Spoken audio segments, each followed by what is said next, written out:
His family will get their day in court after all. A Sarasota judge has decided to allow their lawsuit filed by her parents to move forward.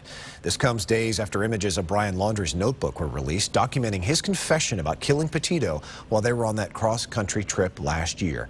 They're suing Laundrie's parents for causing them emotional distress, and the judge issued today an 8-page ruling. As Fox 13's Kimberly Quizon reports, he found Gabby Petito's parents had a valid claim against the Laundries.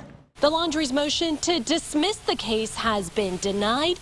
Judge Hunter Carroll says if the pair had truly remained silent, the ruling would have been in their favor. This comes a week after Gabby Petito's parents appeared in Sarasota County Court for the first hearing on their lawsuit against the Laundries, claiming while a cross-country search was underway for Gabby, Brian Laundrie's parents already knew what had happened to her.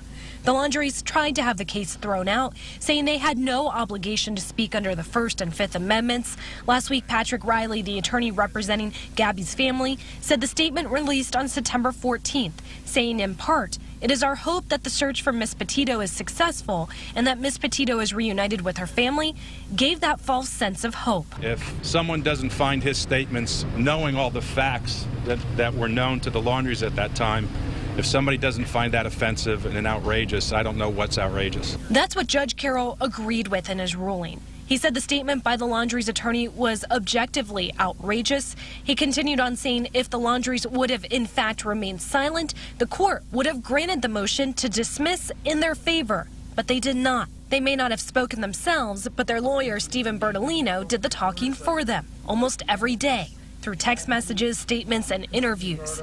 In a statement, Bertolino said the Laundries and himself were disappointed with the judge's decision. They will continue to use all available legal means to preserve their rights. The court docket shows a jury trial scheduled for August of 2023.